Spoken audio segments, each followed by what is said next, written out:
Permanent Director of the Kenyan Institute, and this is the fourth night of the Kalimat Literature Festival, which is a 5-day celebration of books and culture taking place from the 3rd to the 7th of November. Kalimat brings together 14 critically acclaimed writers, Palestinian and international, in nightly public events organised in Jerusalem, Nablus, Ramallah, Bethlehem and Haifa. We've also organised writing workshops in 4 Palestinian universities in Al-Najah, in Birzeit, in Bethlehem and in Al-Quds. We, the festival organisers, hope Kalimat can be a space to celebrate and explore how culture and writing act as a means for maintaining dignity and hope.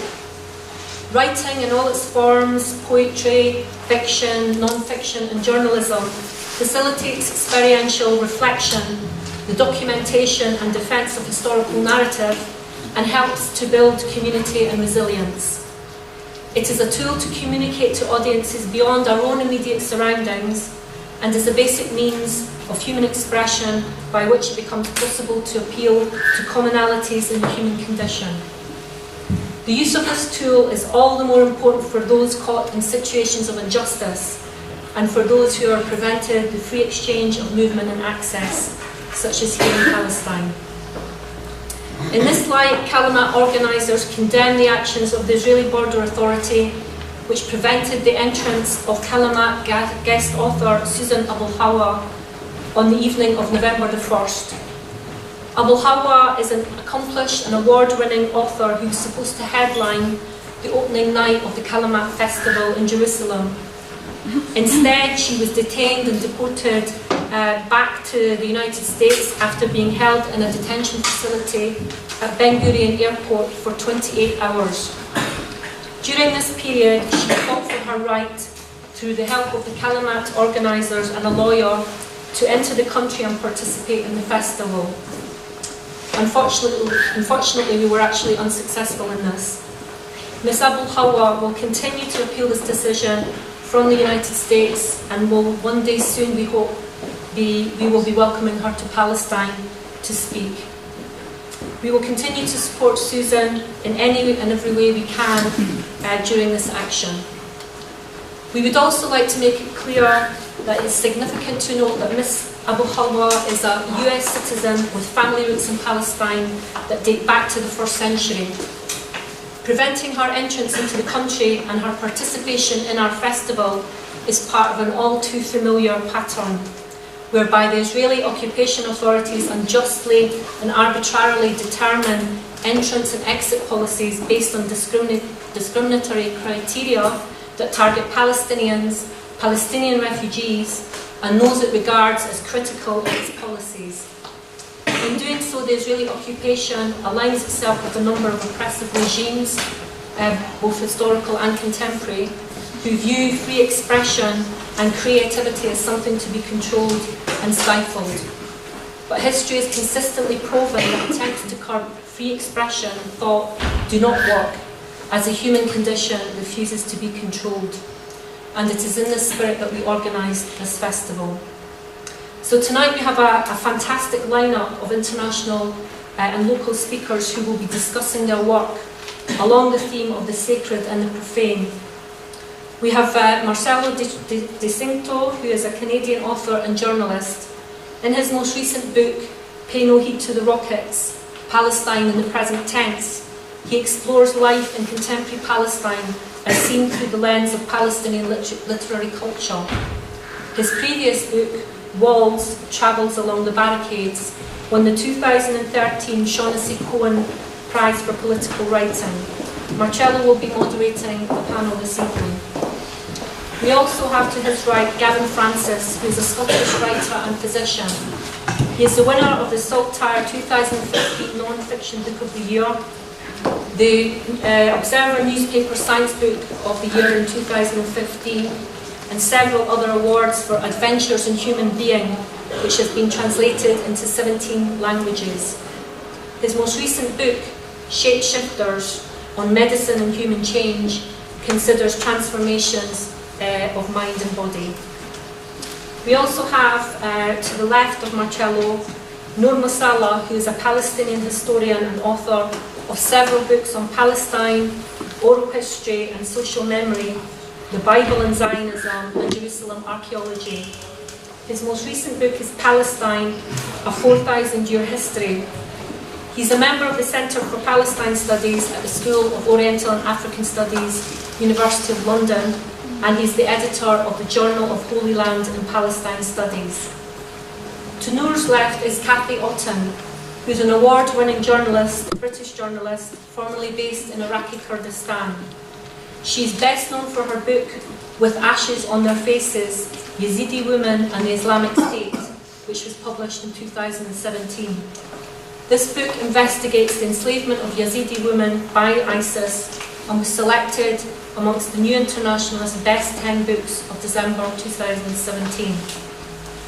As you can see from the from the nameplates, we were supposed to be joined by Raja Shahada this evening, a Ramallah-based Palestinian writer who's known by all of us. Unfortunately, due to movement problems that we have here, he was unable to leave Ramallah despite taking an hour and 3/4 to go round and round.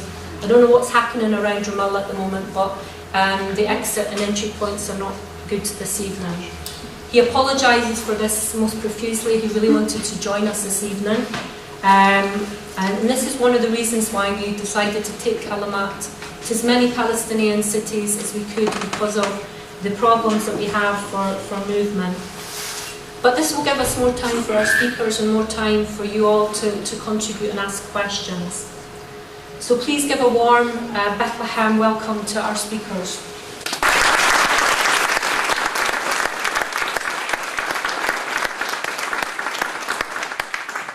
Last but not least, we'd like to thank our partners, the British Council Palestine, Friedrich Ebert Stiftung, Institut Francois, Jerusalem, the Goethe Institute in Ramallah, and the support of the Al-Katan Foundation. We would also like to thank all of the institutions across Palestine that are hosting us, the Palestinian Heritage Museum in Jerusalem, the Municipality Public Library in Nablus, the French-German Cultural Centre in Ramallah, the Dar al-Kalimat University College here tonight, and Fatouche in Haifa, which is hosting us tomorrow for our final evening. Kalimat has been organised by the Educational Bookshop, who are selling the books of all of our acclaimed authors here tonight. Please buy lots. Christmas is coming up and get them signed. And the Kenyon Institute, which I represent. Please check the programme for full biographies of the speakers and all the other events that we had in the other cities. Thank you for attending, and I hope you enjoy the event, and I will pass you now over to Marcello, who is moderating. Thank you.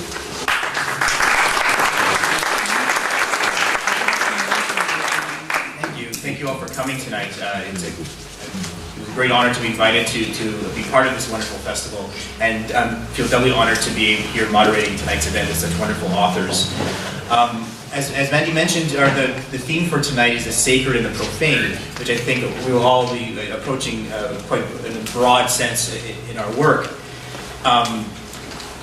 And we're in a place right now known for two things: the sacred and the profane. We are in the Holy Land, after all, and what's more profane than the war and violence and occupation that is suffered by this holy place? The sacred and profane overlaps here like no other place, I don't think. In my work, as Mandy also mentioned, I wrote a book about life in contemporary Palestine as seen through the lens of its literary culture. And for me, if I think of the sacred and profane in that sense, for me the profane is injustice, and the sacred is beauty. And I really wanted to come to Palestine and seek out beauty. And I was going to read to give you a sense of what I had in mind for the book. I'm going to read a tiny bit from the introduction. Here we go. In the summer of 2014, Israel launched Operation Protective Edge against militants in the Gaza Strip. During a brief lull in the bombing, a series of 4 photos emerged of a young Gazan girl sifting through the wreckage of a destroyed building. The girl, around 10 years old, wore a green dress and pink leggings, her long hair tied back in a neat ponytail. In the photos, she pulls books from beneath shattered concrete and cinder blocks and stacks them in her arms. The books are tattered and filthy, their covers dangling from their bindings. But in the last photograph, the girl walks away, smiling. Few images from Gaza had as profound an effect on me as these 4 photos of this girl. I'd seen countless photos from the war. Most portrayed Palestine as a place of pain and ugliness. But the girl in Gaza was beautiful in the way all children are beautiful. And more beautiful still for the unexpected flash of her green dress against the gray rubble. Her broken books reminded me too that nothing possesses more beauty or more humanity than a story. To weave the snarled strands of a life, either real or imagined, into literature is a form of blessed alchemy.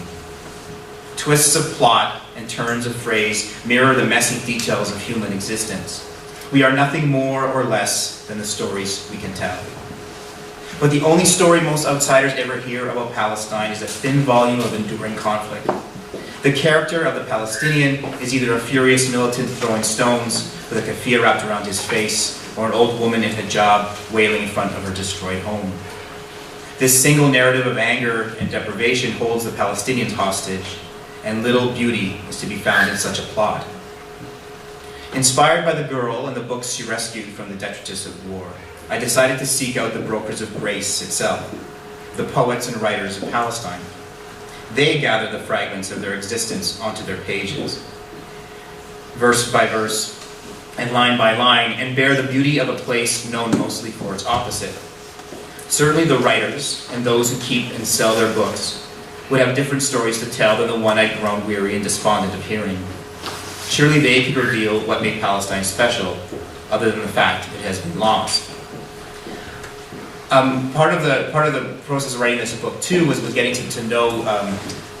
Most of my focus was meeting contemporary writers and Palestinian writers, men and women, young and old. It was a wonderful experience spending time with these amazing people. But of course, you can't talk about Palestinian literature without talking about Mahmoud Darwish, and whose line from his poem I stole for the title of the book, "Pay No Heed to the Rockets." And I think I'm going to close my little bit by just talking about reading from that little bit from that bit of his poem. If you talk about the sacred again and the profane, when you think of things that are sacred, we also think of ritual, religious or otherwise. And for Darwish, making coffee in the morning was a ritual, almost religious for him, and incredibly obsessive. Darwish was a wonderful coffee snob, and I respected him all the more for it. In his book, in his memoir that he wrote during the 1982 war in Lebanon, there's a long passage on how, hopefully some of you have read it, a long passage on waking up in the morning and brewing coffee while the war raged outside his window.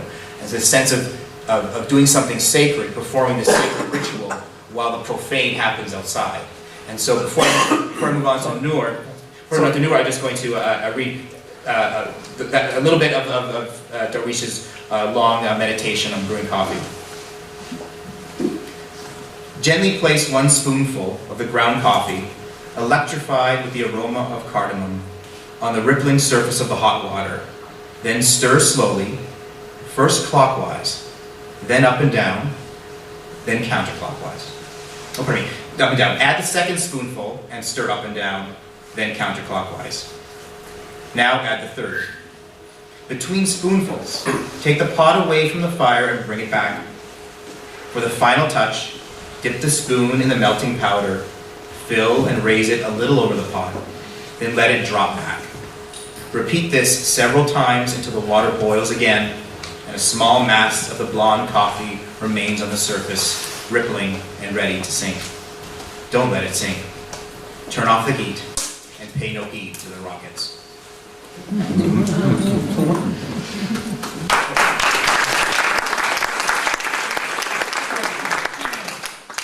Noor, how does sacred and profane relate to your work? Very hard. I didn't actually know what to do with this theme, despite the fact that I actually worked as a professor of religion and politics for about 20 years. And I struggled to define this thing.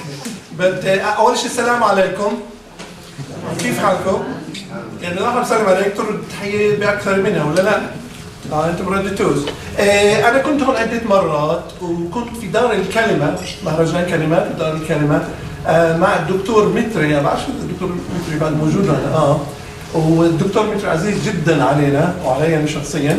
وكمان كنت في جامعة بيت لحم وبتأمل يعني بتأمل ما تكونش آخر مرة إلي هنا في الجامعة. طبعا احنا بدنا نديرها بالانجليزي بالاساس. It's going to be in English basically. But يعني اذا بتحبوا تسالوا بالعربي اسئله بنرد بالعربي يعني.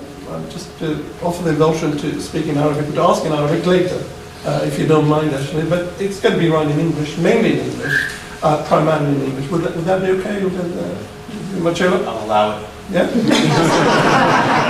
Okay. So again, I mean, I think just to begin with my actually struggle with sacred and profane, how do I actually translate it into Arabic? I didn't actually find an exact term for the profane. So I went around looking for terms, and I came out with the dini and dunyawi, the worldly and the sacred. I came with another term like the sacred and the secular, for instance. Which is al-Ulmani and Dini. I mean, I think eventually the students kept asking, what is the sacred and profane? I said, well, it's many things, you know, it can be, and the sacred is many things and the profane is many things, and they're not contradictory and they complete each other and they complement each other, and always think in terms of pluralistically. If you take a language, if you take these terms, don't think the sacred is one thing, it's many things. The sacred could be in your heart, the sacred could be out there, the sacred, it could be a bodily thing, it could be a spiritual thing. And the same thing applies to the Holy Land. I mean, the Holy Land is a sacred term. Palestine supposedly is a secular term, but Palestine has got a lot of sacredness about it. So these are not dichotomous, they're not binary, they're not contradictory. See them as a complement. Also see the sacred and the profane as part of something much bigger. A whole thing, rather than see them as kind of conflicting and contradicting each other all the time. And so the question for me about the sacred and profane is how do I actually relate it to or how do I introduce my new book, which I kind of primarily wanted to do out of self-interest and all kind of self-centered, perhaps actually. You know, there's a lot of sacred and when I started to write this book, I thought about kind of where do I start? 10,000 years ago, Hamdan, I wasn't sure, I didn't know enough actually. So I looked for the word Palestine and I found that the beginning was actually Bronze Age, but I didn't write the Bronze Age chapters, the first thing actually. I actually chose the middle way. I mean, I went to Byzantine Palestine and I looked at the word Palestine and the situation in Byzantine Palestine, and then I looked at Islamic Palestine. Byzantine Palestine is about 400 AD to about 630 something AD. Early Islamic Palestine is about 300 years from the arrival of the Caliph Omar in Jerusalem, the famous arrival of a caliph in the city Jerusalem. For the first time, a caliph arrives and receives the city. And until the arrival of the Crusaders and the contrast between these. So I took the middle chapters. I actually started to write the book from the middle, not from the end and not from the beginning. I looked at these two periods and it did actually work.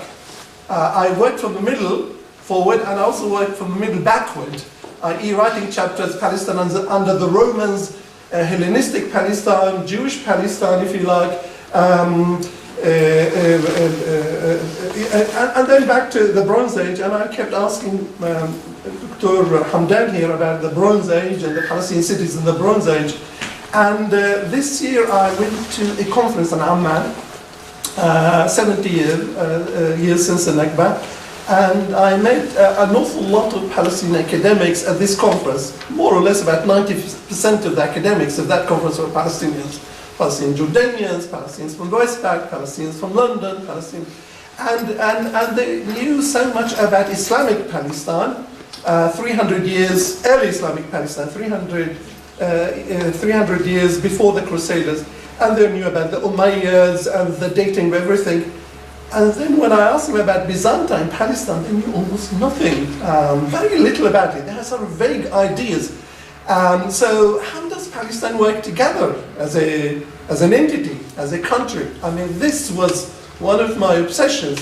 What does it mean to be Palestine? Is it continuously Palestine? Do we have continuities between Christian Palestine, Islamic Palestine? Did we have Arabs under the Byzantines? And I think one of the themes running throughout this book is the continuities of Palestine. And so I looked at continuities of the currency under the Byzantines, for instance, and the currency under early Islam, and whether the currency continued or changed or became more kind of refined and more Islamic and more abstract. I also looked at the capitals of Palestine. Under the Byzantines, Jerusalem was a religious capital. The Church of Palestine, the old Church of Jerusalem actually, was responsible for the whole area of Palestine. But the secular capital of Palestine was Caesarea. In fact, Caesarea was bigger than Jerusalem. It was almost 100,000 people. It was a highly developed city. It was one of the most developed cities. But Jerusalem was a capital, a religious capital, with pilgrimage, with wealth, with monumental churches. And then I looked at Umayyad Palestine, and I actually discovered exactly the same thing. We have a secular capital in Ramleh, administrative capital, political capital. The Caliph Abdul Malik ibn Marwan, in fact, he was the governor of Ramleh, and when he became Caliph of a huge Islamic empire, in fact, he stayed in Ramleh, and also he lived in Jerusalem, just behind the Al-Aqsa Mosque in the complex palaces. I.e., I actually came with an idea that Palestine had a secular capital, a commercial capital, a political capital, and also a religious capital. And it actually worked perfectly, that kind of theory, with the Byzantine period, the early Islamic period. Once you come to the Mamluks, for instance, they combine the capital. Jerusalem is back, is a secular and political capital. So I think these continuities of Palestine, you can see them across periods, actually. And you have to, I think the key theme of this book is how to see Palestine having these continuities, but also being transformed. The transformation of Palestine is continuing, it has been actually for a long time. So I think that the book is one of the key themes of the book is the continuities and the transformation, and also interruptions, major interruptions. For someone who wrote so many books on the Nakba, the Palestine Nakba, I've got a new book about the oral history, this is a traumatic interruption of Palestine, disruption.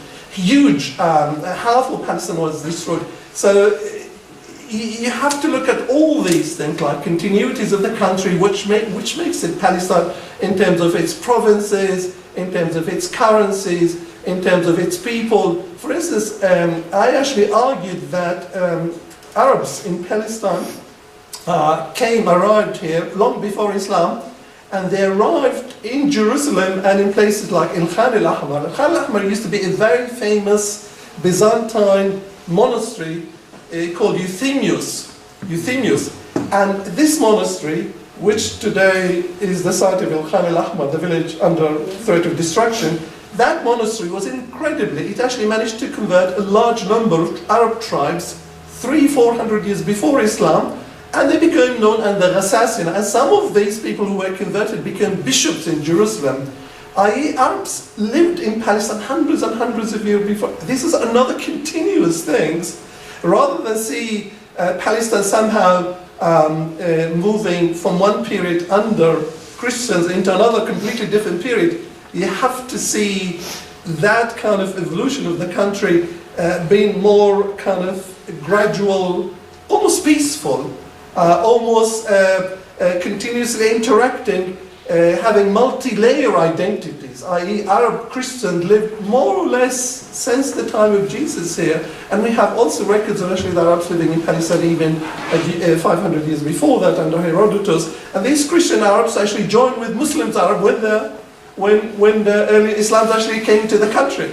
You can see how the bonds actually, the links between people of different religions actually, making the texture and the embroidery and the identity of Palestine, and there being a multi-layer, what I call is multi-layer, multicultural binding. It's actually the sacred and the secular is actually bound together here. It's really bound together, the heavenly and the earthly, the connection between the two. Sometimes the secular becomes sacred, and sometimes the sacred become more secular. So I'm trying to actually connect the theme with my kind of the conclusions of this book, but I actually I'm still struggling with the profane, actually, what it means. It actually means different things to different people. But this is just an introduction to the way we need to see Palestine as a kind of multi-layer, multicultural identity, and rather to see contradictions between being Christian and being Muslim, and even Arab Jews actually were part of the same identity and contributed to the country. And this is what makes Palestine really exciting, really. It's not the obscure thing about the sacredness. It's the living Palestine which I was interested in, and trying to kind of almost recover it, almost feel it, and the ordinary life about how most of the time Palestine was actually not under threat. There were the Crusaders and there were slaughters and terrible things, but most of the time, most of the centuries, Palestine was incredibly peaceful. It was the opposite of what's happening now with the threat of colonization, the threat of erasure. And Palestine lived peacefully and evolved and absorbed people, and also indigenized some of the people who came from other places, whether from Bosnia or this or that. It was always an open country, welcoming the sacred, also welcoming the profane. Thank you so much.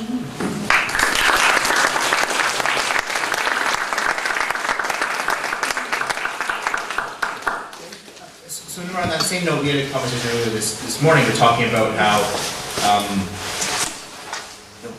people from the outside see this place as a continuation of the biblical Israel. And you were talking a little about kind of the difference between kind of the myth narrative versus the reality of this place. The living history. The living history. You want to think a bit about that? Absolutely, because I think the issue of Israel is a problematic issue for Christians, because the Bible talks about Israel, but is it what kind of Israel? Is it a theological Israel? Is it Israel of David and Solomon? I mean, the Israelis are digging for the first temple and second temple, and telling everybody that, where there was the kingdom in David. Archaeologists have found no evidence for that. I'm not saying that Jews were not here. I'm not saying that Jews were not sovereign, actually. 200 years before Christ, actually, there was a Jewish kingdom, Hasmonean, and they were, in part. But the myth narrative concerns a number of things. One, actually confusing theological Israel, this idea of the theological Israel, the biblical Israel, with the state of Israel, which is a secular, almost anti-religious. I mean, I actually argue in many of my books, actually, that the Zionist settlers were not just atheists, but they were saying, we don't believe in God, but God gave us the land. Yeah. I.e., this instrumental, almost physical abuse of the Bible. And the Bible being a sacred text for many people. So I think we need to be careful about what I call the myth narrative or the beliefs, actually. People are entitled to their beliefs, actually. We need to respect their beliefs, actually. If Muslims say Muhammad actually arrived miraculously in Jerusalem, we need to respect that tradition. But we mustn't confuse the theological or the, if you like, the religious with the fabricated. The modern Zionism fabricated many lies, actually. This idea, I meet an awful lot of people who say Israel has been there, has been here for 2,000 years. No, Israel has been here since 1948. Before that, we have 400 years of living Islamic history in this place. Islamic, Muslim, Christians. This kind of mixing a myth narrative, if you like, or belief, in the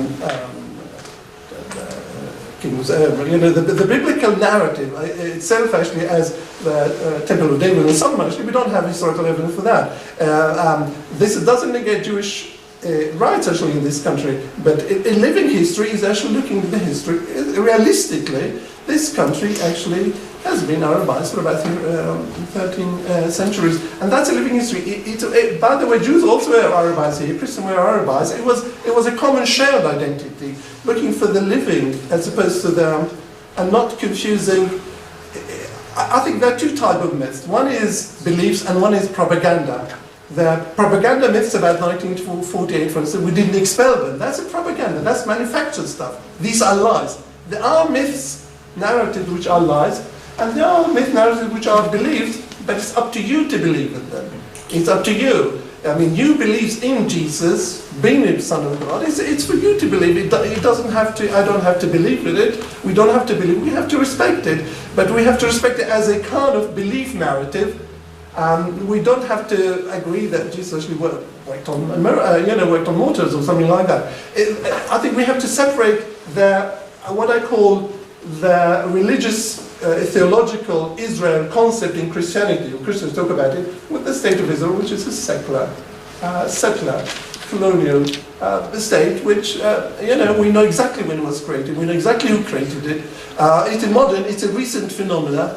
It's got nothing to do with ancient Israelites in the sense of biblical sense. However, of course, Jews lived here. Nobody denies actually the fact that Jews actually were, and Arab Jews, and Jews lived continuously here. I'm not denying Jewish existence or Jewish rights, but I'm just saying we need to separate propaganda, myth lies of Zionism, or the foundational myths of Zionism, from their theological belief in the Israel or the New Israel. I mean, the Christians say we are New Israel. So, we can live with that sort of thing. In fact, the Quran talks about Bani Israel. As again, it's a belief. It's not, we can't prove for certain these things as historians, and we're not, it's if you believe in it, you believe in it, I'm not actually attacking people's belief. I'm saying there is belief and there is propaganda pumped to tourists on a day-to-day basis. That this is, I mean, Israelis took over an awful lot of Muslim mosques in Jerusalem, because some of these mosques were called Dawood or something like that, David. Muslims actually created mosques all over the city, and they gave them sort of religious names. The Israelis say, if you call it David or Dawood, it must be Jewish. No, it's not. So this is the way religion used instrumentally as a propaganda, as a tool to colonize. This is the use of the Bible as a colonial tool, as a weapon, the weaponization of the Bible. I'm against it. But the belief in whatever you believe in, actually, whether you believe in the divine or this prophet or that prophet, everybody's entitled. We need to respect that. We need to respect that, and we need to make sure we don't deliberately humiliate or insult or hurt people, and we can live with history as history real, and demolish the propaganda or the mythical thing about linking two things, actually, at the same time respecting the beliefs of people. This is my argument about the old so-called biblical Israel and the new Israeli propaganda, or the foundational myths of Zionism. Thank you. Thanks, Noor. Kathy, you want to answer? Do you want the stand or just the microphone? At the stand. Yeah, if you can hear me, yes, that's okay. So I've got a few thoughts about the sacred and the profane, just in response to Noor's talk and Marcello's. Thinking about Noor's book on the Nakba, which is an oral history book that I've not actually read yet. Yeah, that looks really interesting.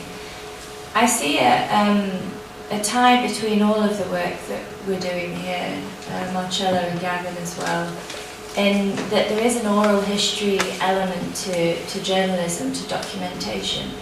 And this is a form that interests me and informed a lot of the journalism that I did in northern Iraq. I was based there for 5 years, and this is the book that came out of it. I wasn't just focused on this Yazidi issue, but this was one of them. And I think the way that I would relate what we're all doing to the sacred and the profane is that perhaps the sacred in a secular sense can also be the act of listening closely. It can be the act of engaging empathetically and trying to understand people whose lives are not like our own. And I think that when we when we put our own egos aside and truly try to listen and enter into someone else's experience, perhaps that does touch on the sacred. I don't know. I mean, I certainly think for me there's an element in journalism when you are listening to story after story about the same event, and sometimes about events that are incredibly distressing. It can almost be an out-of-body experience. I don't know if you guys have felt like this. Not to make it something grander than perhaps it is. But I think there's an important point here about empathy and about understanding, and that perhaps a lot of the violence in the world stems from a loss of that. And that's a very general point. And anyway, that's my relation to the sacred and the profane. So hold on a second.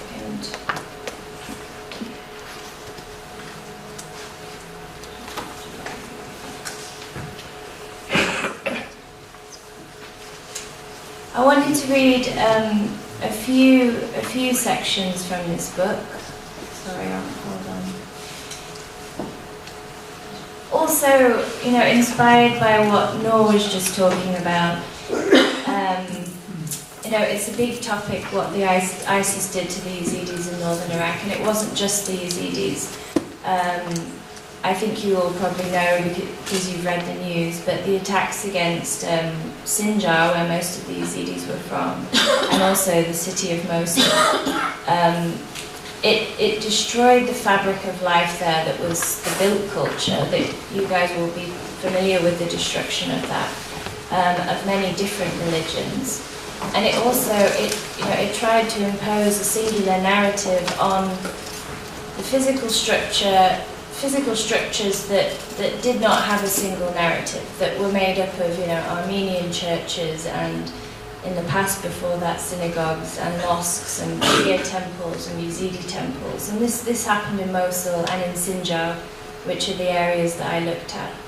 And the attacks against the Yazidis, which involved the mass enslavement of women and rape and torture and killings, targeted a people that were not a singular faith.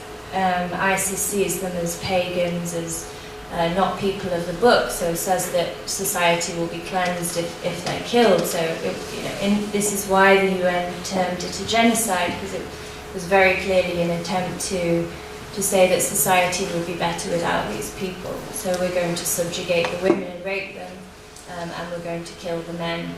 We don't know exactly how many people were killed because of political disputes in northern Iraq. The mass graves haven't been exhumed yet, which is a point of incredible upset for the people. The Yazidi religion is about 1 million Yazidis worldwide, and their religion is a kind of fusing of ancient pre-Zoroastrian sun-worshipping traditions, probably closest to Mithraism, practiced in what is now Iran before Zoroastrianism. These traditions carried on in the hilly areas in the Zagros mountain ranges of northern Iraq, even after the conquest of Islam. And then in the 12th century, some of these traditions were fused with Sufi mysticism, because this was an area not only of Christian monasteries, but also of, Baghdad was a huge center for the Sufis. And actually the Yazidi prophet is a Sufi mystic who's buried in northern Iraq, and that's their point of pilgrimage. And some people say that the site of his burial was also a monastery. So it really is a truly syncretic religion that takes from all of these traditions, both local and folklore, and broader religious trends, and it builds something new. Tiny religion, not practiced by many people, and most of them have gone now. So what ISIS tried to do there was to destroy these multiple stories and these multiple cultures. The reason why I was actually asked to write this book was I'd already been covering the topic. And one of the reasons why I thought it was important, because in the media narrative at that time, this was in 2014, this happened, the emphasis was solely on these women as victims and as victims of sexual violence, which happened and is important. But I wanted to look back at the history of these people, and especially the oral histories, you know, the told stories passed between women of resistance. And resistance has been a theme on this trip that we've been lucky enough to take part in. Even today in Ida Kamba, I was noticing on the walls, and Mandy before in her introduction mentioned the importance of human dignity. Of course, resistance and the idea of dignity cannot always overcome material circumstances that are opposed against people. But what I tried to look at with this book was the way that the Yazidis were attacked for centuries by the Ottoman forces and by Kurdish Muslims living around them, for a variety of reasons, but usually because they were seen as pagans. I looked at one particular example just before and during the Armenian genocide in Turkey, when Yazidis were attacked by the Ottoman forces, and a lot of those tribes migrated down to Sinjar, taking with them the stories of how they tried to escape their captors, because women were also being taken and enslaved and sold on slave markets in what is now Turkey. And some of those stories that I heard, and this is where the title of the book comes from, one of those stories, an older lady that I interviewed, she remembered her mother, she remembered sitting by the fire as a child while her mother cooked bread with her friends. And she remembered her mother talking about fleeing these Armenian genocide linked attacks.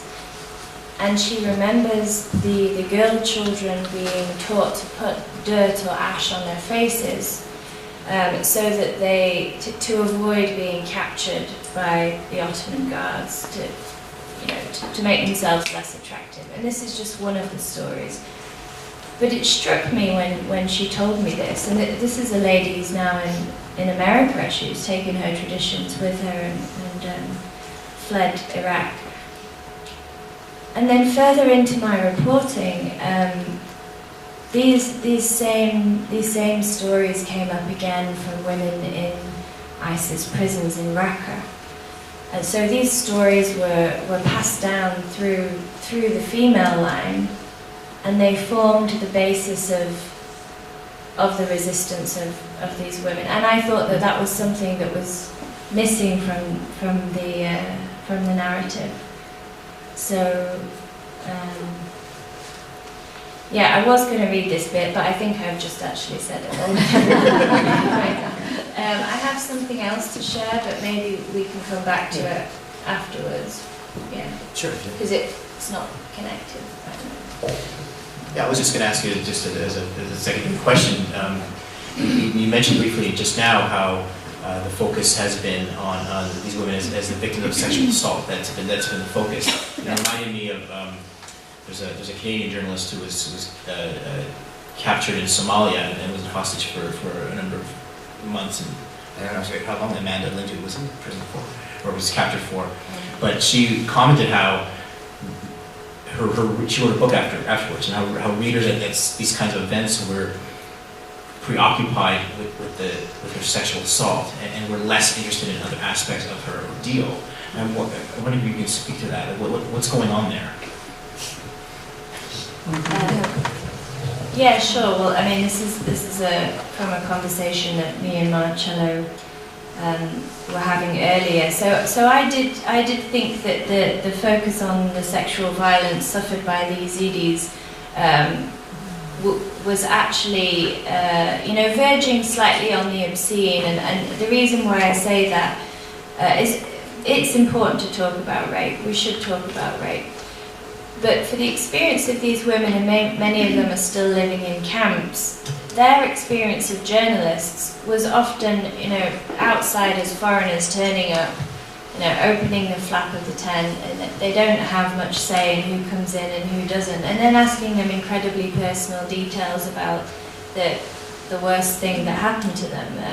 And it was this kind of spurious interest in ISIS and sexual violence, and ISIS being the emblem of all evil. And I think actually in my work in documentation, I wanted to get away from that, because those are cliches and stereotypes, and while they did happen, it's important to understand the context within which sexual violence occurs, and not to obsess about actually the mechanics of it, especially for somebody who's still traumatized. The other thing that I would say to that is, I don't know much about this society, but in much of the Middle East, it's still shameful to talk about rape, and it certainly should be spoken about. But I think in the West, actually, we have the opposite problem, that sometimes conflict is only viewed through the lens of what happened to the woman's genitalia. Okay, and then we're doing the same thing that you're doing if you're not talking about it because you're ashamed. You're still fetishizing it or focusing on it without the context within which it occurred. So that was my slight problem with this story, that we need to place it in its history, and we need to place it in its religious context, and actually most importantly in its political context. And I can talk about that later, but really it's important to look at where did ISIS come from. They're not monsters that just sprang up from the desert wearing black capes. Like, no, there are 2003, there's incredible violence, as you know, that was wrought on Iraq, and we have to understand the mechanics of that violence, and the political changes that happened, that led to alienation within communities and led to social bonds being broken. Went slightly off topic. No, that's a good point. Thank you so much. Gavin.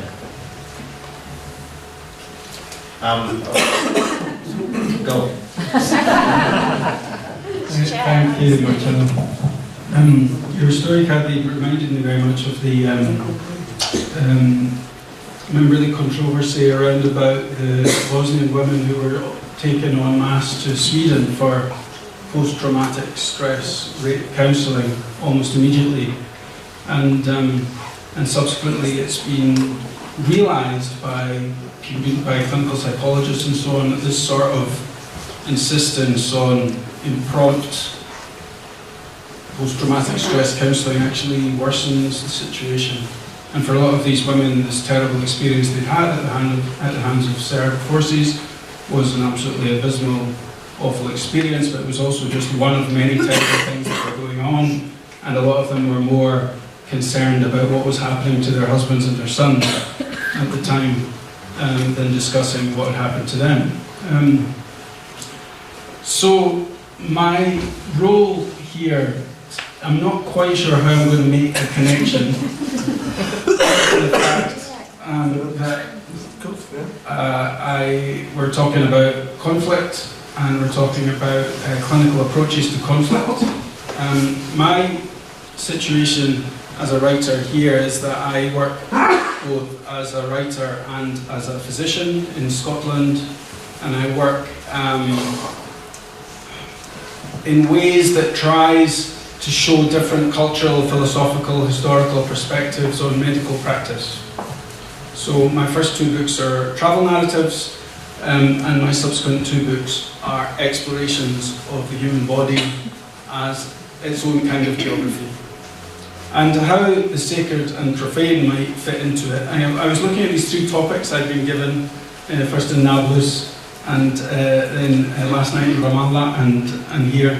And I emailed Marcello, I said, well, I know what I'm going to say in Nablus, I know what I'm going to say in Ramallah, but I have to say I have absolutely no idea what I'm going to say in Bethlehem.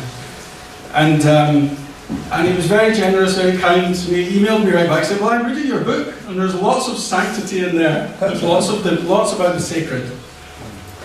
And from Marcello's introduction, he mentioned that he sees it as one manifestation of the sacred is about beauty. And so what I'm going to talk about for the next 10 minutes, if you'll bear with me, is I'm going to try to communicate a sense of reverence towards the human body, a kind of universalism of the human body. I want to celebrate it, and I want to discuss just 3 aspects of my work as a physician that I feel inspire me with a great sense of wonder about the nature of our humanity and that kind of reverence, the fact that clinical practice and clinical work can often be charged with reverence. So, if you'll bear with me.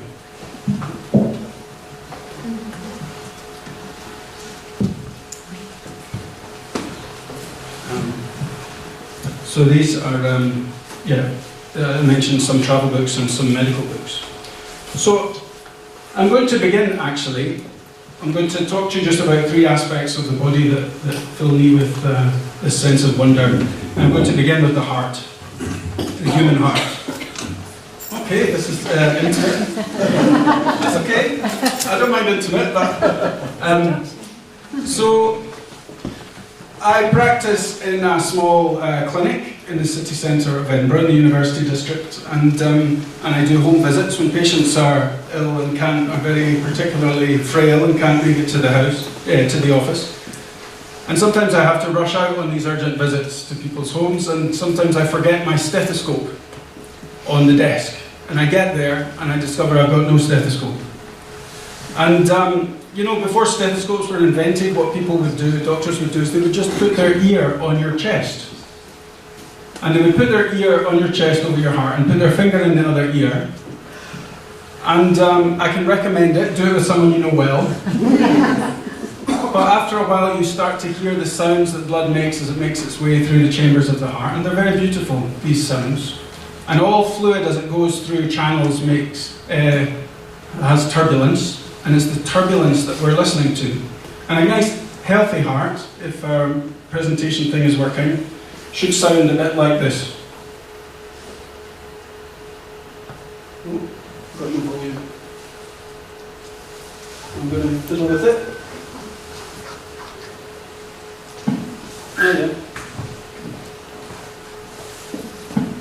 There we go. That's what you should hear. Nice, clean valves closing. But sometimes there's turbulence there. Now, the Greeks believed that actually the heart was just a series of chambers for frothing blood with air. And so blood was generated in your liver, it rose up into the chambers of your heart, and in those chambers it was frothed together with air and vital spirit pulled down from your lungs. And if you've ever heard somebody with a murmur, with a cardiac valvular disease, it sounds like this kind of Greek vision of the body, and I think it's quite beautiful. So you get that instead. And in my own work as a general practitioner, a family physician, one of the most wonderful consultations I can be involved in is when someone who's pregnant is worried about the health of the pregnancy, is worried that they haven't felt their baby move for a day or two, and asked me to come and check on the health of the pregnancy. And in that situation, it's important for me to listen to the sound of the baby's heart, which is truly one of the most miraculous things to listen to, the sound of 2 hearts in one, or sometimes even 3 hearts in one, if it's the case of twins. And baby hearts beat very, very, very quickly, and so this is your task, is to try and pick out the rapid heartbeat from the slow heartbeat. And it's almost like wing beats over a slow kind of oceanic swell of the mother's pulse, about 1 per second, whereas a baby's heartbeat is more than 2 per second. Let's see if it works. Oh, it's not working, I'm afraid.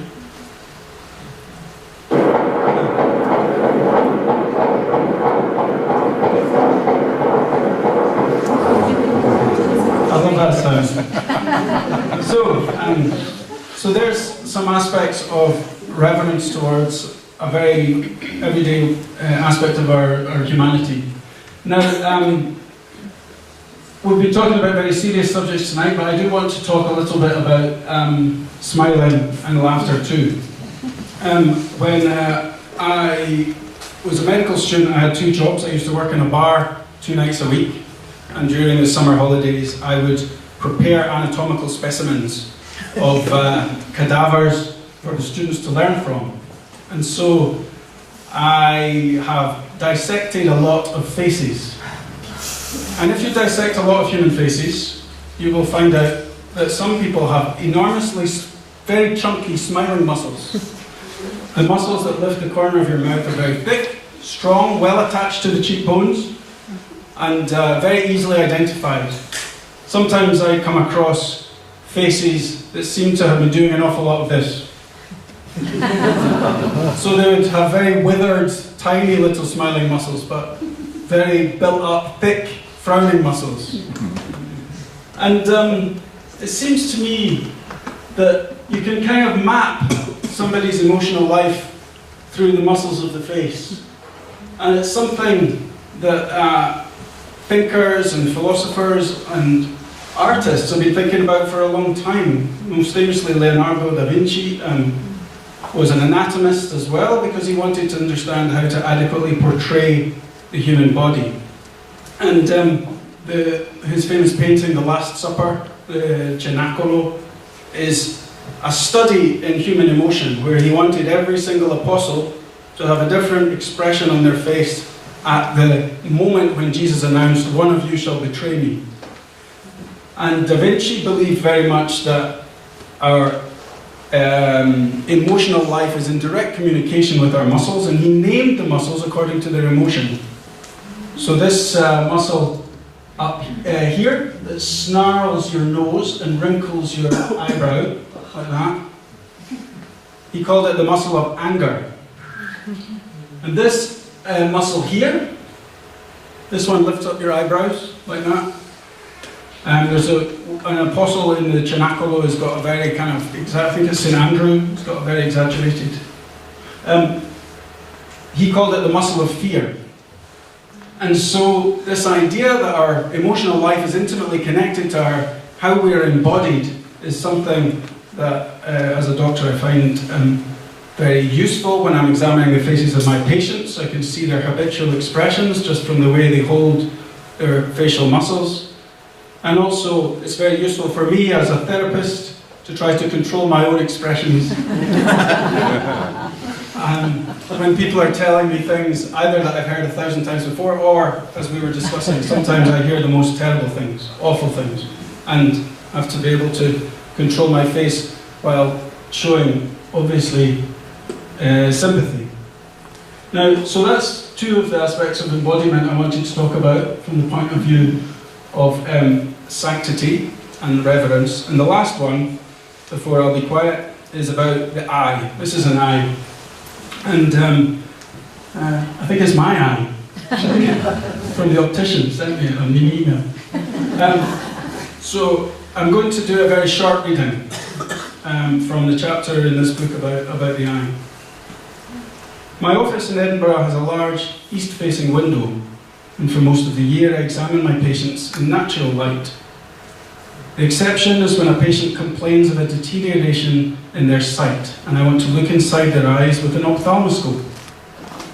Then it's necessary to close the blinds and feel my way in the darkness, hands outstretched, back towards the chair where the patient sits. The ophthalmoscope fires a beam of light through a small aperture. I place it close against my own eye, and then move within millimeters of the patient's. There are few examinations more intimate. My cheek often brushes the patient's cheek, and usually both of us, through politeness, end up holding our breath. It's an unsettling experience to project an image of someone's inner eye so neatly into your own, retina examining retina through an intermediary lens. It can be disorientating too.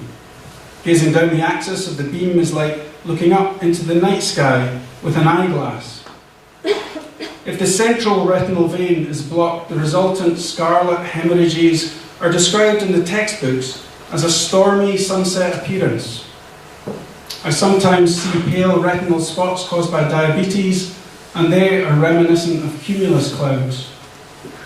In patients with high blood pressure, the branching silvered shine on the retinal arteries resembles jagged forks of lightning. The first time I looked into the curved vault of a patient's eyeball, I was reminded of those medieval diagrams that show the heavens as an upturned bowl.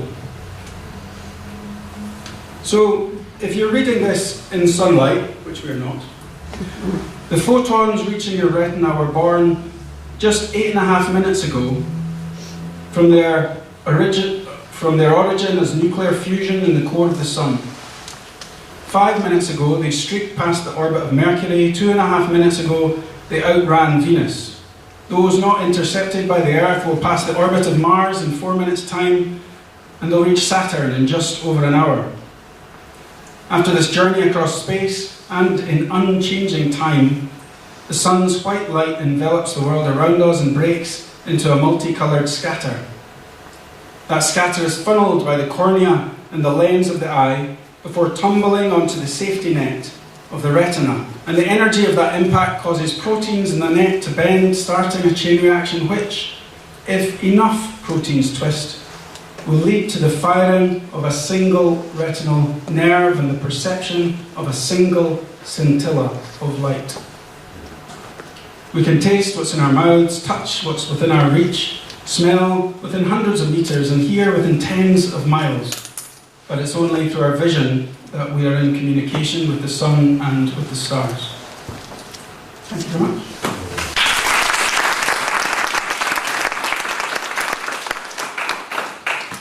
I'm so glad you read that part. It's my favorite part of the book.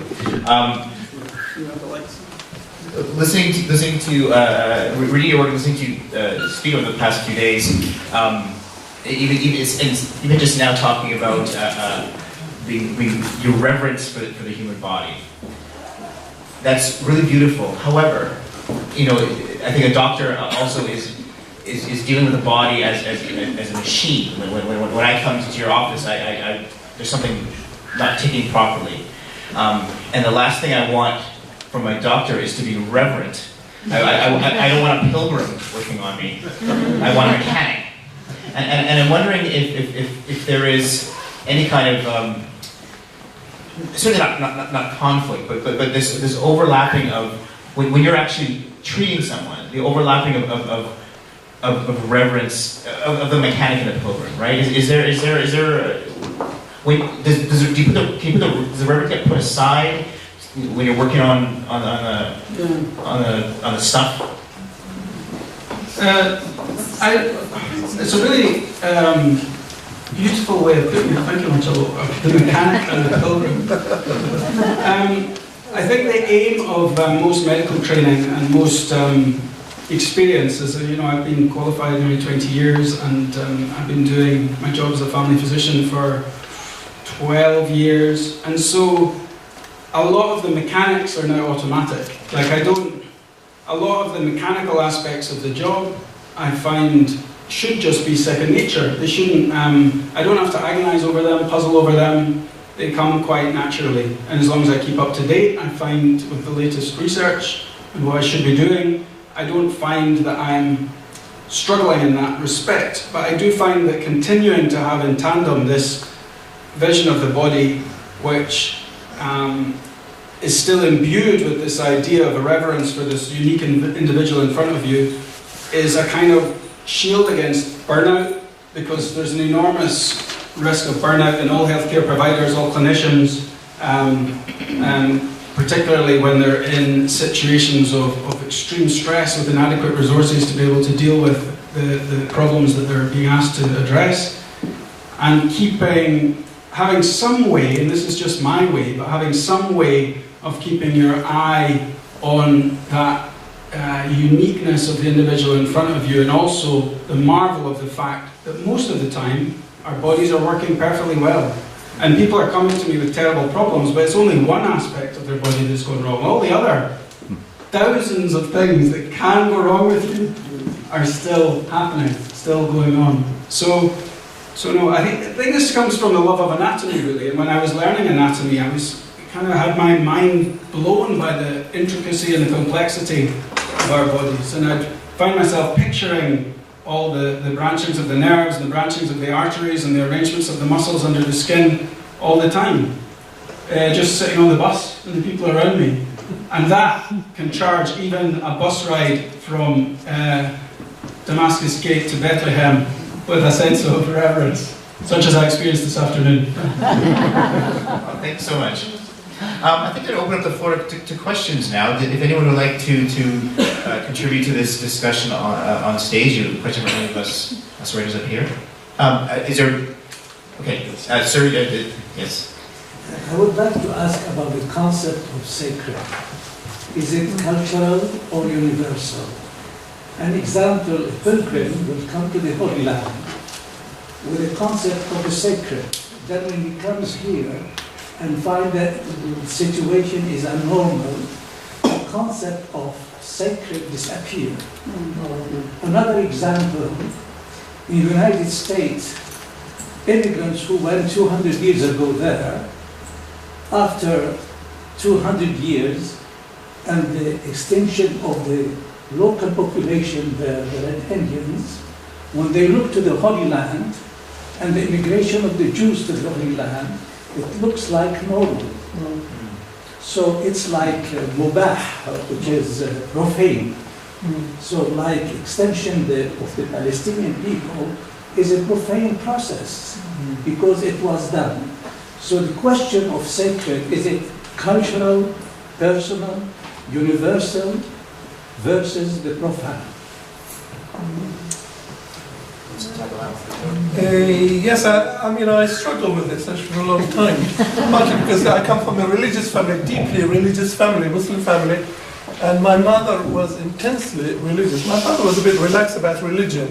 Religion was kind of more practical, just to make sure, insurance policy for him. But for her, the devotion was incredible, actually. And I did struggle with it for a long time. And I remember actually arriving in London in the 80s, and someone asked me, where do you come from? And I said, I come from Nazareth. You couldn't possibly come from Nazareth, because Nazareth is supposed to be holy, and you just look ordinary and normal. You look so ordinary, actually. I mean, expecting me to be dressed up in white. I'm not sure what they actually being a compatriot of Jesus, you know. Yes, I said yes. I mean, Jesus is highly regarded in our city. Although Nazareth wasn't highly regarded in the New Testament, you know. Anything good come in Nazareth, you know. So I think I did struggle with the idea of the sacred in a number of ways. I come to the universal versus the particular. The sacred is often is the separate, i.e., you know, what is sacred? I mean, the Holy Sepulchre is sacred for Christians, but Omar Kefir refused to pray in it, thinking if he were to pray in it, it would become sacred to Muslim or would be taken over by Muslim. I.e., the concept of the sacred was always separate. You know, the haram, the shrines, the Dome of the Rock, they're sacred to Muslim. The sacred was a separate kind of thing. But this wasn't satisfying for me, because I actually thought that, well, what about all these shrines where Muslims and Christians, actually, where a Muslim woman and a Christian woman who can't give birth or for whatever reason actually go and pray for something? What about the common? Why treat the sacred as a separate thing? Why say what is sacred for Christians is not sacred for Muslim or for Hindus? I know you can look at India, how some of these Hindu shrines and Muslims are actually joint shrines. And you can also see how some of the Muslim mosques, actually, some of the Christian mosques actually were constructed on pagan temples. And you can see the pagan temple in Damascus and how it became a church or cathedral, and how after that it became a Umayyad mosque. In fact, we are sharing things. We want a piece of the sacred. So instead of thinking about sacred as a kind of separate, everyone has got his own sacred thing. In fact, why not see the sacred as a shared thing? Which makes it more realistic, more humanistic, more.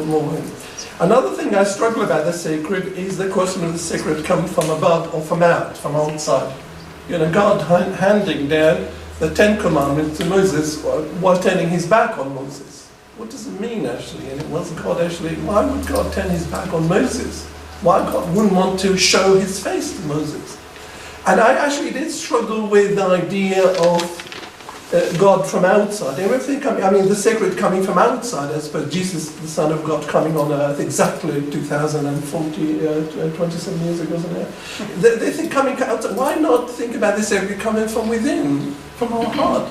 Why not think about humans actually born with capacity to grasp the sacred?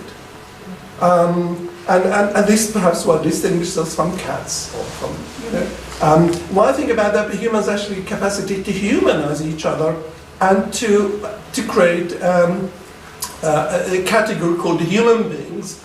People are completely different from you, living in the South Pacific actually, but in fact actually are humans, and you describe them as humans, you think they share 95% not of the genes, but of the humanity of you, as a process of humanizing other, i.e. thinking about the sacred from within us. And we can understand it. You can see it in your heart. You can see it in your mind. You can see it in your psyche. You can see. I mean, for many years I became, declared secular, but I still told people I believe in God.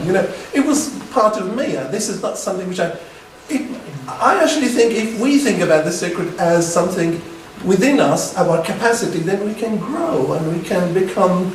Instead of going down to the level of ISIS, we can rise above our basic nature and become more humane to each other and humanize each other instead of dehumanizing each other. This is the thing about that. I mean, we're talking about a country, Palestinians being dehumanized. I mean, their treatment of Susan Abalhaw is incredibly dehumanizing, isn't it? And I don't want us as Palestinians to do the same thing to the Israelis, by the way. I want us to look for the share, and I think Palestinian Christians and Muslims actually found the share. In fact, they found in the Holy Sepulchre, you've got a couple of Palestinian families, one delegating to each other, to open, and it's part of the sacred. Their opening ceremony of the Holy Sepulchre by a Muslim family is a sacred tradition.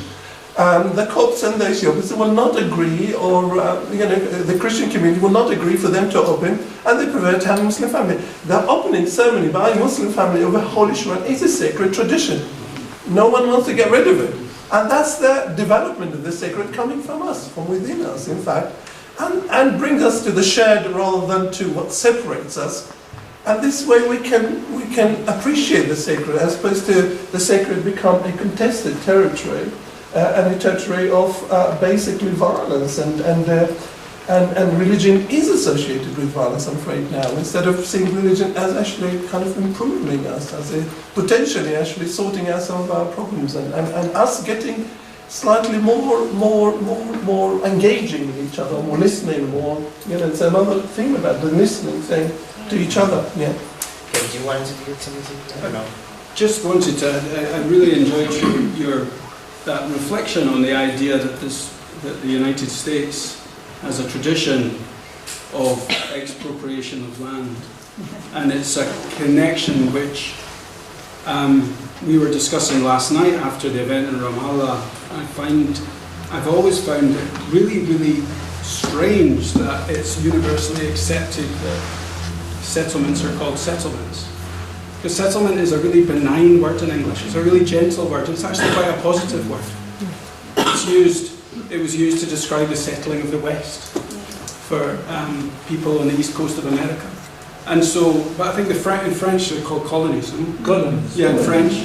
But that use of language seems to me to be a real victory for that project, to use a really benign, gentle, accepted word with lots of positive connotations and have that the universally accepted name for these things. That was so that thought was by your connection that you made. Yeah, and your comment reminded me of the first time several years ago I came. My mother, who's devout Catholic, wanted to come to the Holy Land, and so my wife and I and my now stepfather and my mom came here, and we came to Bethlehem, of course, and she went to the church, of course. But I believe that she will remember more sharply navigating the wall back to Jerusalem than she will the moment she put her hand on that star in the basement of the church where Jesus was supposed to be born. So I wonder if something that sacred changes when our experience of, when our emotion of an experience changes from reverence to something else, I think then it ceases to become sacred. When that was holy to us, we now impart that with a different kind of emotion, and then it loses that guild of holy. And it sure happened with my mom.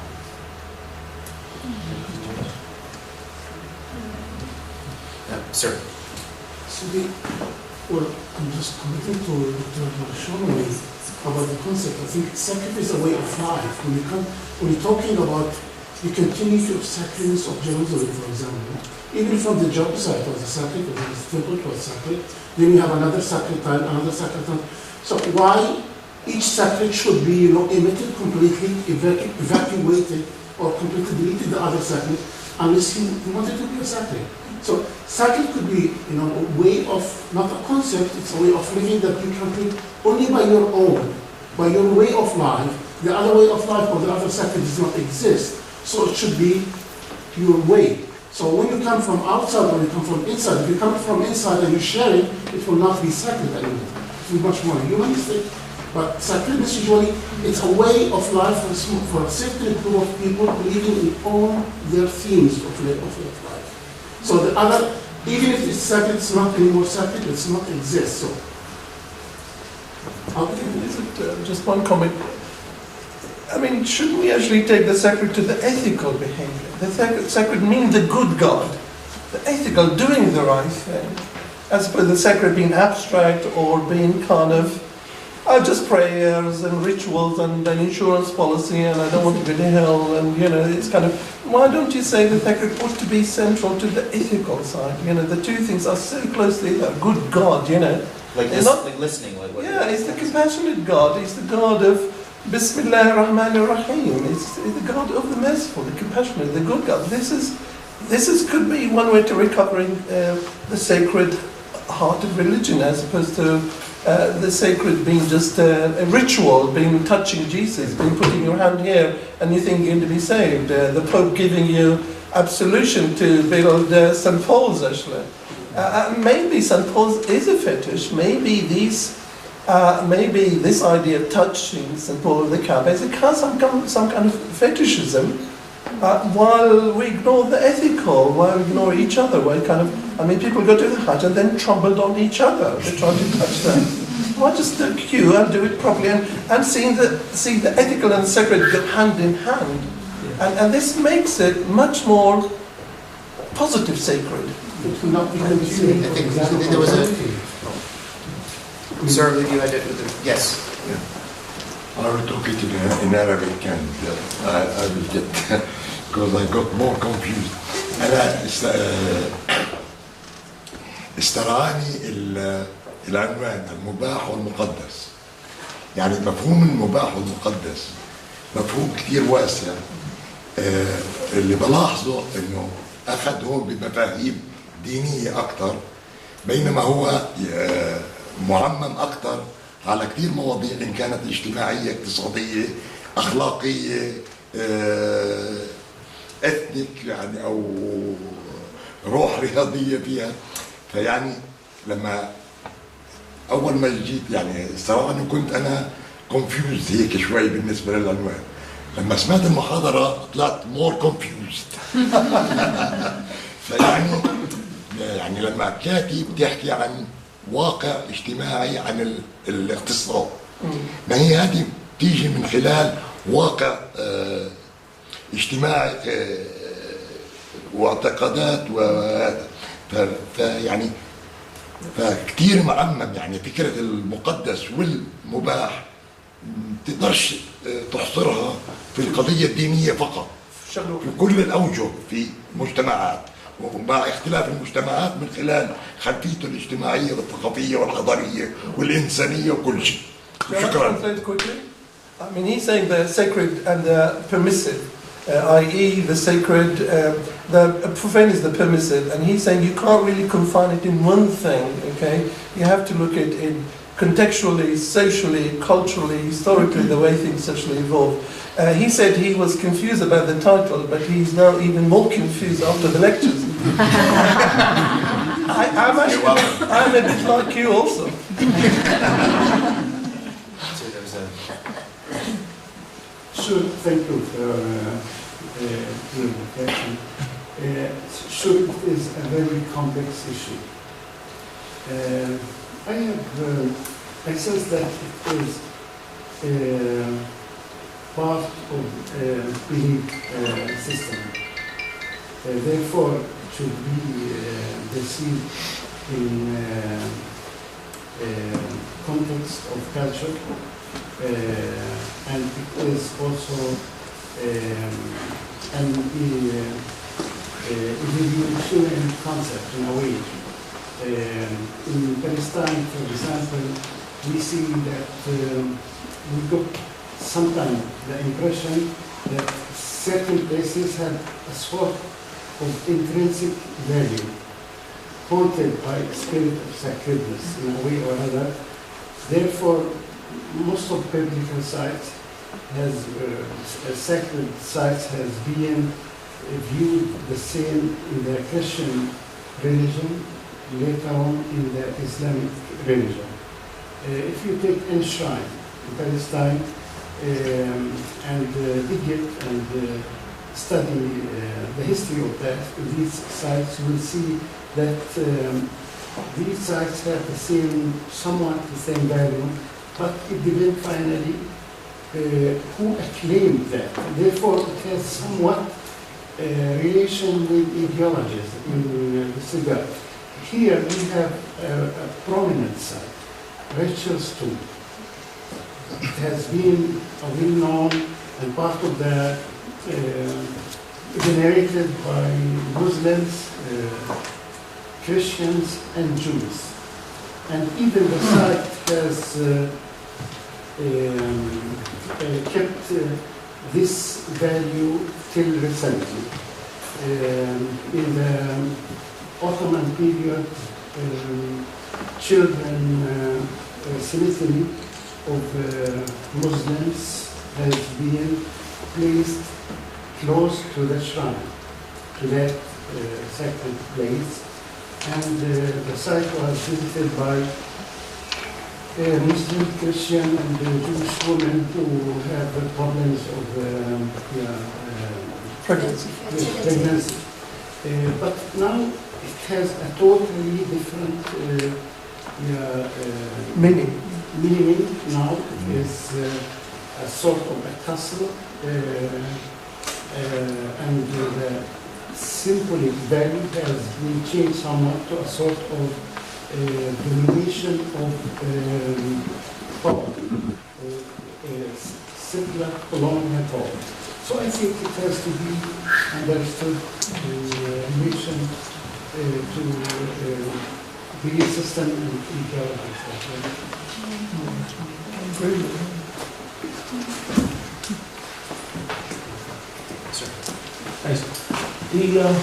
Reflecting on this, it seems to me that the concept of a holy land is one which is finds many very contradictory manifestations. In early Christianity, they were not just indifferent to the concept of holy land, they were actually hostile to it because they saw it as a form of idolatry. At the other end of the spectrum, in India, it's not just that the land is holy, revered, but it's sacred, it is divine. Mahabharata. But holy lands are also often the most abused lands, whether abused by pollution or scarred by wars. So I guess my question to the panel is, what does it mean to be a holy land in the 21st century?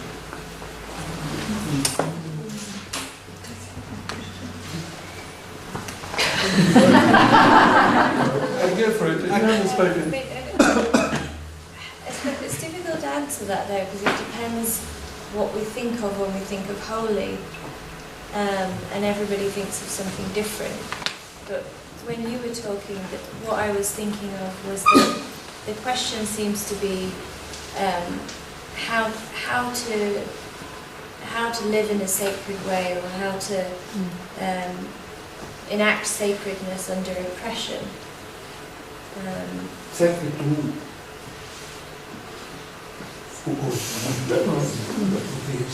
Yeah, I mean, and I don't have the answer to that, but I think as a journalist and a writer that interests me.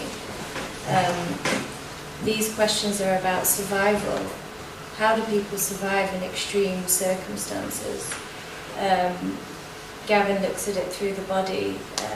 I think I look at that through trying to listen very, very closely to people's stories. Yeah. Could I ask if there's any Irish people here? By family.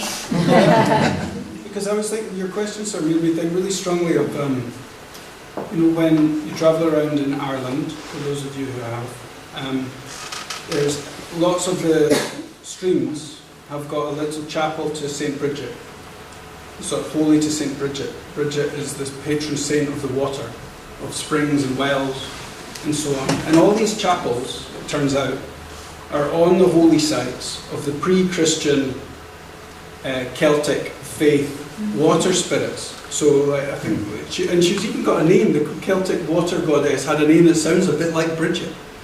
Anyway, but they're found there on these sites, and so this is clearly a landscape that people of whatever religion have charged with a kind of divinity or reverence in order to transform their landscape into one that has got religion written into the stones and the trees and the rivers and so on. And the kind of religion they used to express that expression of sanctity didn't really matter.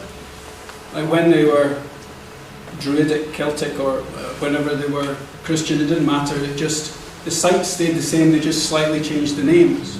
And I think that might be the reverence that we have and what might be considered a sacred land in the 21st century, what I might hope we would aspire to, is that early Christian perspective that anywhere can be sacred if it's your place. And that you can charge your place with your kinds of reverence, rather than thinking, yeah, we all have to go and put our hand on that particular star. And there's a response. Yes. I'm responding to your intervention there, Gavin, and also to Joan's comment. I think you're correct in saying in most places, in many places in the world, sacred sites have been, as also Noor said, have been transformed from pagan temples to Christian sites, etc. But what I really wonder is how we can talk about the sacredness of the earth as an entity, as a home, as our common home, as the fulcrum, and whether or not we have an obligation to respect this earth, and if the earth has rights. I mean, we heard this afternoon about the violence done to human bodies in the Aidid camp, the tear gas. I remember during the Gaza war, obviously the deaths of people, the horrible deaths and horrific fight of the people was terribly painful for all of us. But I also heard these bombs hitting the earth. I heard this violence constantly done to this earth, which here was said to have been given by God, because God's a real estate agent. I'm giving you this land over here, this is yours, baby. I don't know, I have it for your tribe. So I'm wondering if you can talk about how, in this context of this holy or unholy land, we can help the earth to defend herself and the sacrality of the earth. Yeah, can I just respond to MV and the gentleman here and Hamdan on that side, because I think we kind of I think here the three distinct approaches. One is actually kind of how scholars and academics describe the sacred and analyze the sacred, and seeing it historically kind of evolving, if you like, the sacred as a scholar. It's almost kind of an objective way. And there's a question about the sacred, waiting for the sacred to happen, waiting for Jesus to turn up.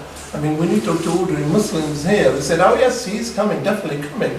I mean, I almost hear these American evangelicals actually saying the same thing. And these Palestinian Muslims in the old city of Jerusalem picking up some of these things. So there's this kind of the divine coming to save you. And he's definitely around the corner. And a lot of people coming to the Holy Land, partly because the end is nigh. There's a kind of almost feverish environment. You can see it in Iran. There's a kind of the Mahdi coming. That's feverish, the sacred coming to save us, and this and that. And I don't belong to. I mean, I understand the scholarly because I'm an academic. I spend all my life analysing things, actually, and describing things. But I actually belong to a slightly third group, which actually sees the sacred, us and us transforming. How can we transform the sacred? How we did historically transform it into something superior, higher, aspirational, more valued, instead of rising. How did we rise, actually? And how we can do it again and again. How we not wait for the Messiah to come, or the Mahdi to come. How human beings actually can take actions to transform the sacred, whether it's actually looking after the environment. If the earth is sacred, we need to look after it. 60% of the animals have disappeared since 1970. That's absolutely not permissive. That's absolutely haram, isn't it? I mean, you can even use the word haram. If the environment around us is disappearing and we're suffocating, then there's something about Earth which we are ruining it, really. I mean, so I think the sacred, it could be partly understood in the third way as us actually engaging with the sacred, not leaving it to some crazy Ayatollah or mullah or this or that, or a Christian fundamentalist, or some Jewish settler, but us saying, look, we are going to take action, we are going to define the sacred and define it in the way we can live with it, and live and live in a kind of environment which is not destroying us. This way the sacred becomes, if I come even from a secular background, I can understand the sacred this way, as human beings take action to try to stop this constant deterioration of our societies, and fascist government is springing up all over the place now in Brazil, and the movements of dreadful embassies in order to create more Palestinian martyrs. This is the sacred for us. The sacred is to stop more people being killed. That's a sacred thing for us. We can do it. Not to wait for other people to do it, or wait for the Messiah to do it. This is what I actually, here I agree with MV, friend of mine, that the sacred, to some extent, depends on us. We can be taking part in the sacred. Yeah, I mean, I just wanted to add to that. I think you sort of covered it, but I think the sacred, maybe we're expanding the term too far, but it can also be resistance. Resistance can be a sacred act. And I was just remembering reporting in Mosul after the war there had finished a year and a half ago, and the city looked like Warsaw. Pictures of Warsaw in 1945. It was completely destroyed, mostly by the American bombs and some British. And I was in a hospital speaking to some doctors, and a group of young guys came and grabbed me and said, "Come over here." And usually, like, that's a bad idea to go, but being the way that I am, I went. And they took me round the corner into what had been their art institute, but it had been completely caved in by like a 500-pound bomb, just twisted metal everywhere, a crazy scene. And they made me sit down, and I didn't know what was going to happen. And they had a speaker, a boombox there, and they put music on. Music was banned under ISIS. And these guys were like 18, 19 years old, young Iraqis, Moslawis. They'd lived through ISIS, and what I got from them was this incredible sense of the joy of being alive, and the joy of rediscovering the arts and expression and culture. Not that can, brush aside all these terrible things that happen. But it was, for me, this was a sacred thing. It was incredibly moving. I felt very, very privileged. And what they did, they put this music on. It was really loud music, and they danced. They danced for me and a few other friends, and it was an interpretive dance about their life under ISIS in Mosul, and about what had happened to them. And they had characters, and they moved their bodies in the most extraordinary way, and they were wearing white, and somebody would enact an aeroplane. And this wasn't about picking sides. It wasn't, it was anti-Daesh, but it wasn't particularly anti-Daesh. It wasn't anti-American, this or that. It was something above politics. It was something sacred, and it was something in that the spark of resistance.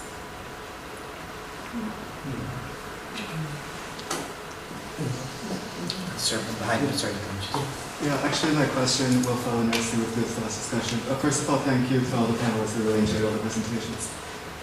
And my question is mostly for Professor Noor, but also I think the Yazidi case is also applicable. So going back to this difficulty of translating sacred European into Arabic, of course there's no translation because it's something that comes from a specific moment. It comes from 20th century French sociology, from Durkheim. I don't think it existed before him. And that, of course, also comes from the political history of France and French Revolution. But there is something, I think, in Arabic that, to my limited knowledge of the language, that might be, it's not the same thing, but it might be the same work, and I want to propose this, which is the Alam al-Ghayb al-Alam al-Shahada, the world of the seen and the world of the unseen. And I'm wondering, Alam al-Khayr, Alam al-Shahada. This was Shahada? the world of the seen and the world of the unseen. الغائب عالم غائب And so الشاهد pardon my Arabic. So I'm not saying it's the same thing, but I'm wondering if this can do the same work that the sacred and profane might do were it to exist in Arabic, especially in Palestine, considering what the istishahad having such a central role in the Palestinian experience. So if it is not the sacred and profane, but it is the seen and the unseen, the ghaib and the shahada, what do you do with istishahad? Shahada martyrdom in that sense, you mean? Not shahada. Shahid. Shahid. Shahid, to witness something. The An act of witnessing. But I mean, of course, this is also a big I think my argument was that to look for a precise term, this is what the French are doing actually, it's a hopeless exercise. Exactement, they keep saying precisely exactement. And the French actually can't understand how the hijab works actually, what is the meaning of the hijab, why the hijab, what's wrong with, letting women dress up what they like. They spend an awful lot of time looking for preciseness, but they can't understand basic things. I actually, more of I think to take it to more of an academic debate about Durkheim, who is a kind of positivist, and to take the philosophy of language, which I actually more kind of in tune with, which is Wittgenstein would say the sacred is many things actually, and the profane is many things. And I actually tried to bring in the deen and dunya in Arabic as a kind of deen and dunya. In Arabic we say أعمل دنياك كأنك تعيش أبدا وأعمل آخرك كأنك تموت غدا. Islam is so down to earth, and Islam is so Wittgensteinian, if you like, and it gives you one possibility of the sacred and the profane, i.e., you work for you work for this world, almost Edward Said world, as you live forever, and you work for you work for the sacred as you're going to move to die tomorrow, i.e., that kind of pragmatic way. The sacred and the profane, and also giving it multiple, if you like, multiple meanings. I actually love the way Wittgenstein describes actually terms. He calls it polythetical, multiple positions. Actually, we look at terms and we develop more terms, and it becomes a part of our vocabulary that the sacred has multiple meanings, and living with multiple meanings is better than living with a precise meaning, or living with a purified meaning, and living with a mixed meaning, living what Mahmoud Darwish said, living in the shadows actually, living in the between, living in not in the clear light and not in the complete darkness. I mean, I love Mahmoud Darwish because he actually understood things in a much more refined than any other person actually could have done.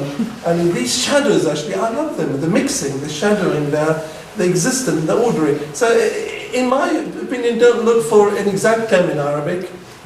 It could be multiple terms actually. I mean, the guy behind our friend actually, I think I met him in Jerusalem a few days ago. He talked about the permissive, like haram. The sacred sometimes haram, halal, and that kind of thing. So he can find multiple terms in Arabic, and the multiplicity gives us more ways of widening and being creative actually, and understanding the sacred, rather than actually looking for exactable, exactly. I see the point. Did I answer? Maybe I didn't answer the question. the answer is impossible.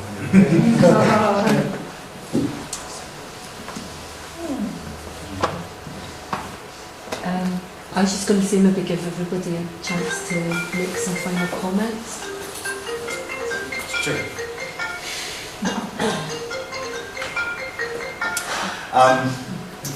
Yeah, so is there anything that we're coming to the end of our rather profane and sacred conversation? And I'm not sure which side you came out on more than the other.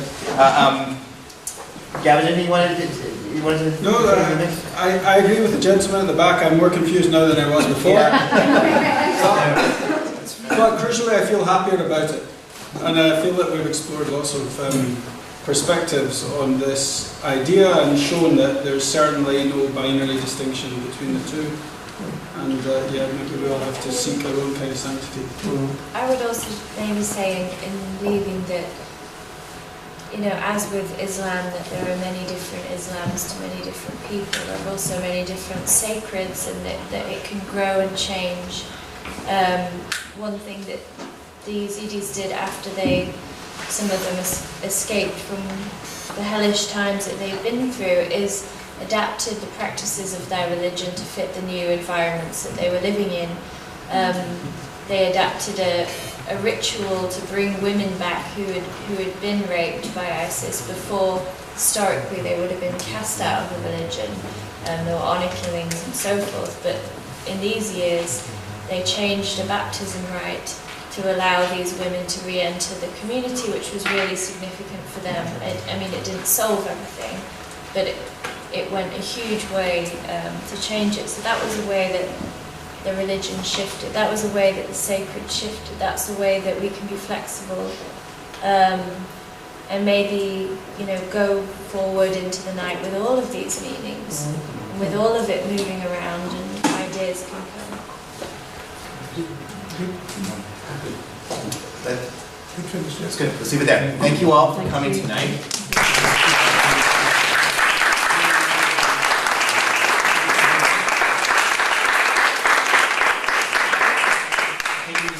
Audience. We have our fourth and final event for the Kalimat Festival taking place tomorrow night in Haifa. Please come if you can. All of our books and many others are behind you, ready for purchase. Please take a look. And once again, another applause for the three writers and myself, I guess.